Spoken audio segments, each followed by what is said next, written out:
Ja, hierdie is deel van die spoortrappereeks in Christus. Ek dink terug aan 'n ervaring in my lewe baie jare terug. Ek was saam met 'n groep wat 'n see-oorlewing gedoen het. Hoe leef jy by die see? En jy weet, op die ou ene was om kos in die hande te kry en al daai goed was baie maklik, anders as in die wildernis, in die bos. Die see is maklik en ons het toe baie meer tyd spandeer aan seewerk. Met ander woorde, as jy nou in die diepsee is en jy moet terugswem land toe, rotse wat jou daar konfronteer, rotse voor jou, langs jou, 90 grade voor jou aan die kante. Hoe kom jy daar uit? En hoe gebruik jy die see en die strome sodat dit regtig 'n baie vasbyt ding geword rondom hoe hanteer jy jouself in die strome van die water in die see.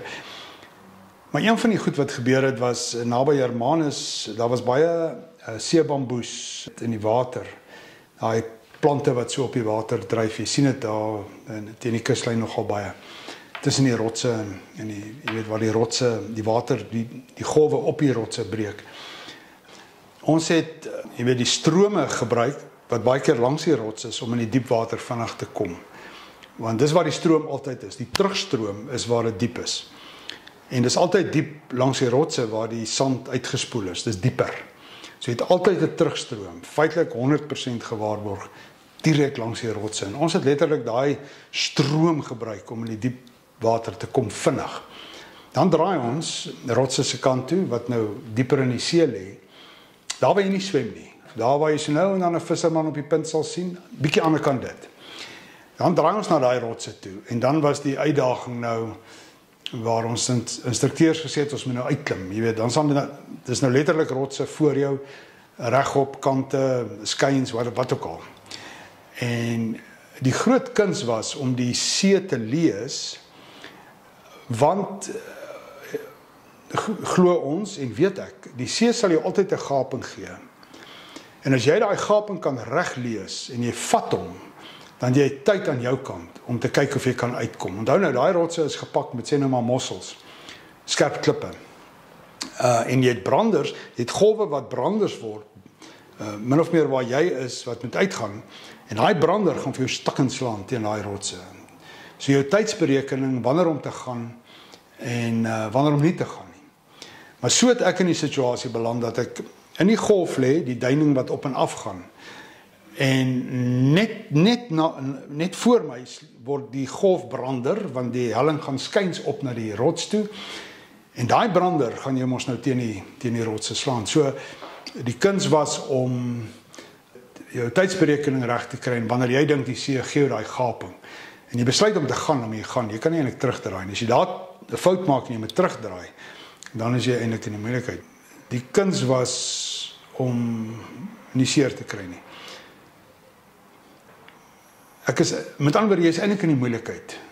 En as jy in die moeilikheid is, dan gryp jy na halms, jy gryp na iets om aan vas te hou. En ek het letterlik aan die seebamboes vasgehou, letterlik.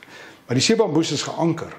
So die seebamboes gaan ook, soos die golf deurgaan, bly hy eintlik op een plek. So as ek aan die bamboes vashou, hier in die stam, sodat hy my nie op die rotse slaan nie, want ek's bang, dan trek hy my, die golf is hoër, so die golf trek my waar ek vashou. Hy trek my onder die golf, onder die water in. So my kop is onder die water, maar as ek uitkom, is my oë vol water, ek hou nog aan die bamboes vas, ek wil nie die bamboes los nie, want ek is bang. Nou moet ek rondkyk en sien, jy weet, waar is die gaping, gaan die see vir my 'n gaping wees, waar is die volgende golf, en in daai chaos is ek eintlik besig om myself te versuip. Die goeie nuus is ek hou aan iets vas, maar die feit dat ek aan goed vashou, maak my ook blind.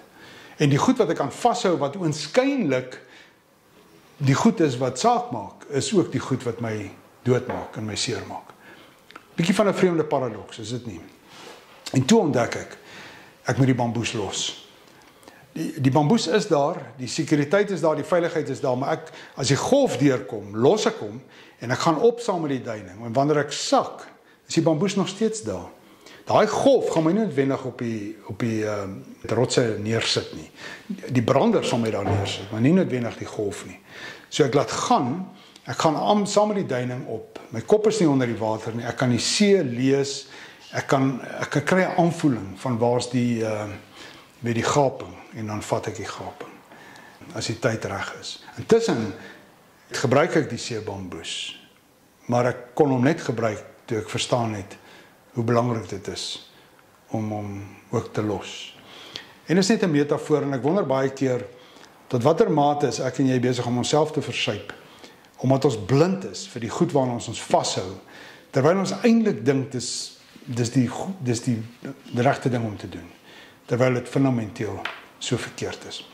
Ek het nie geweet watter tekste om te lees nie, maar ek gaan kort wees in hierdie gesprek en sê, daar's 'n teks in Romeine 8 wat sê, almal wat toelaat dat die Gees hulle lei, is kinders van God. Julle self het die Gees van God ontvang. Ek het.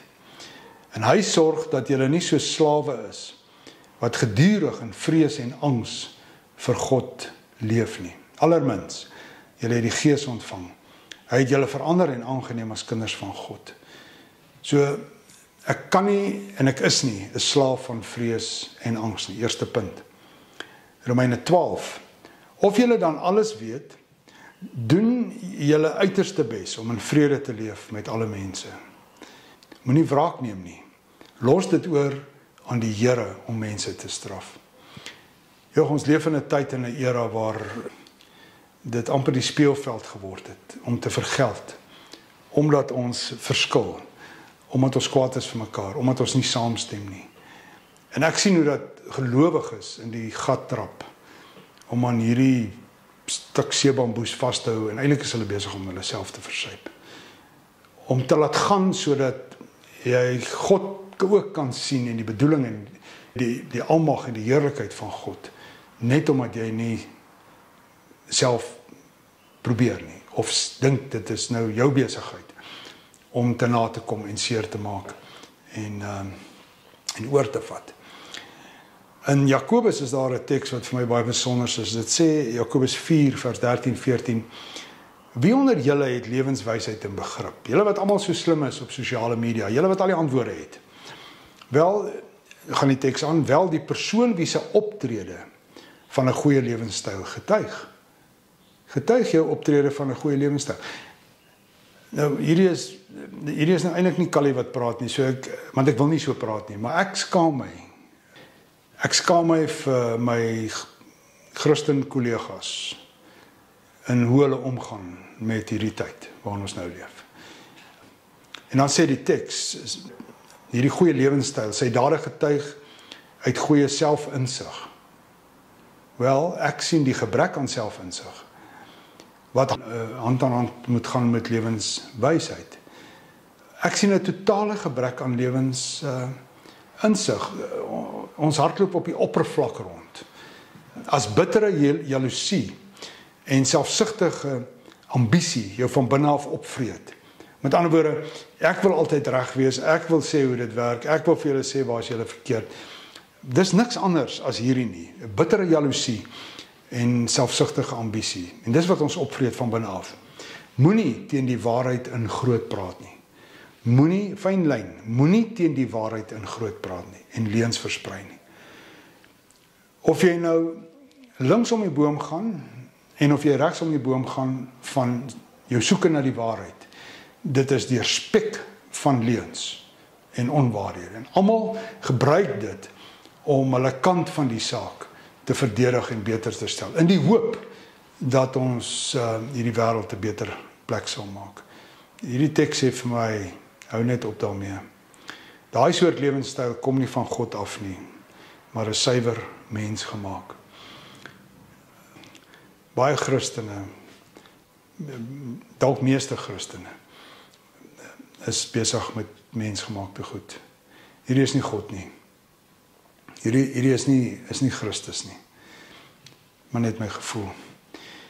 En dan Jakobus 3, die lewenstyl wat van God afkom, is in die eerste plek opreg voor God. Maar soek ook vrede, is toegeeflik, ek hoor jou, ek sien jou, en ook aanpasbaar. Met ander woorde, ek kan ook my koers aanpas. Dit is vol meegevoel. En Dit bestaan uit dade wat goeie vrugte dra. Dit is onpartydig en nie heugelagtig nie.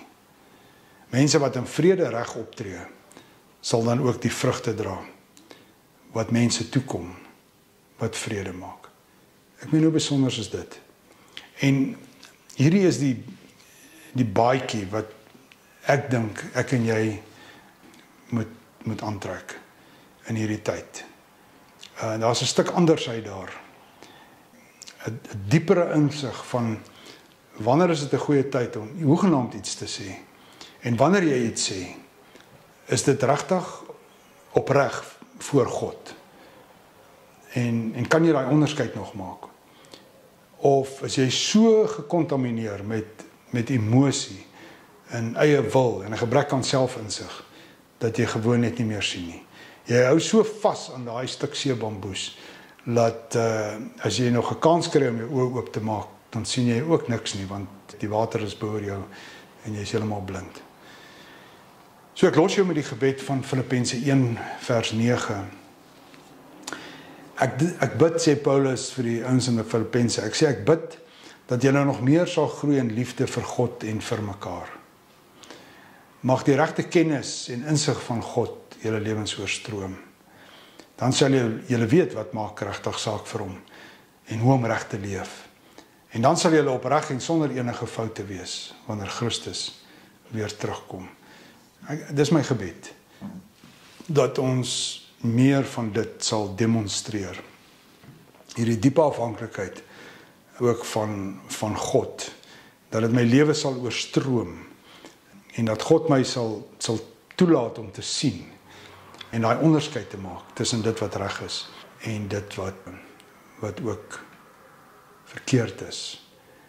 As ek bekommerd oor die tyd waarin ons leef, oor al die aanslae, bid ek vir wêreldvrede en bid ek vir kalmte in Europa, bid ek vir die Amerikaners wat op 'n manier moet raakvat en die regte goed doen, want waarskynlik is daar net soveel goed verkeerd as wat daar goed reg is. Bid ek vir die konflik tussen Oos en Wes om rustig te maak. Is dit die goed wat ek voorbid? Wel, Paulus het nie vir sulke goed gebid nie. Waar het hy gebid vir wêreldvrede? Waar het hy gebid vir dat die peste en die ellende moet minder word, of dat God Jerusalem vir hulle moet gee in hulle hand, dat hulle dit kan terugkry, of selfs die tempel? Hy het nie vir sulke goed gebid nie. Paulus het gebid vir hierdie goed wat ek nou gelees het, kom alles uit gebed uit. Hy het gebid dat ek en jy sal groei in liefde. En dis wat ek vir jou toebid. Dat jy sal groei in liefde. Dat jy die regte kennis en insig van God sal openbaar. En dat jy sal weet wat regtig saak maak vir God. En dat jy sal weet hoe om reg te leef. Dat jy die regte goed sal doen. Die wêreld waarin ons groot geword het, dat die Here doen alles. Met ander woorde vir die kollektief. En hy sal die kollektief uitsorteer. Hy sal straf. Hy sal dit regmaak. Daai wêreld bestaan nie. In die na-Christus tyd het die fokus geskuif van die kollektief na jou toe. En jy kan nie maar net leef uit die Here se genade nie. Jy het 'n verantwoordelikheid om met die gees van in jou, die vrug van die gees raak te leef, vanuit jou oortuiging. En dis 'n vrug wat getuig van liefde, vrede, lankmoedigheid, geduld, omgee. Jy word dit. Nee, jy is dit in hierdie wêreld. En dan is daar die realiteit van hoe ons elke dag het ervaar wanneer Christene in mekaar se hare invlieg en probeer sin maak van hierdie wêreld. 'n Ander manier om dit te sê vandag hier nou is raak net rustig. Keer na binne. Los die seebamboes goed. Kry weer perspektief, kry nuwe perspektief. Daar's baie ouens daar buite wat ek dink hulle sal 'n goeie ding doen as hulle Facebook toemaak. Moenie tyd daar spandeer nie.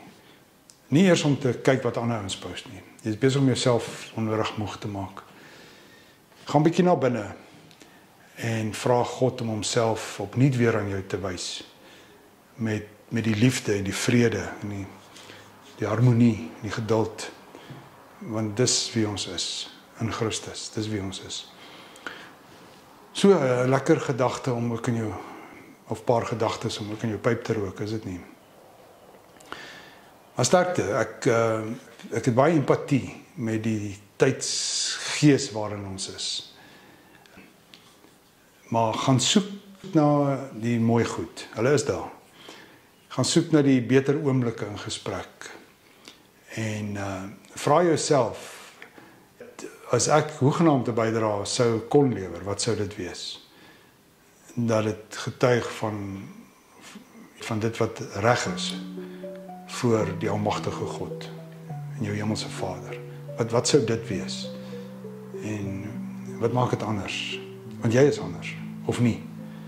Ek meen, jy is 'n spoortrapper van Christus, soos ek, maar dan is jy mos anders. Nou, gaan soontoe. En ek dink ons moet maar hierdie pypie rook in die dae wat kom. Nou baie sterkte.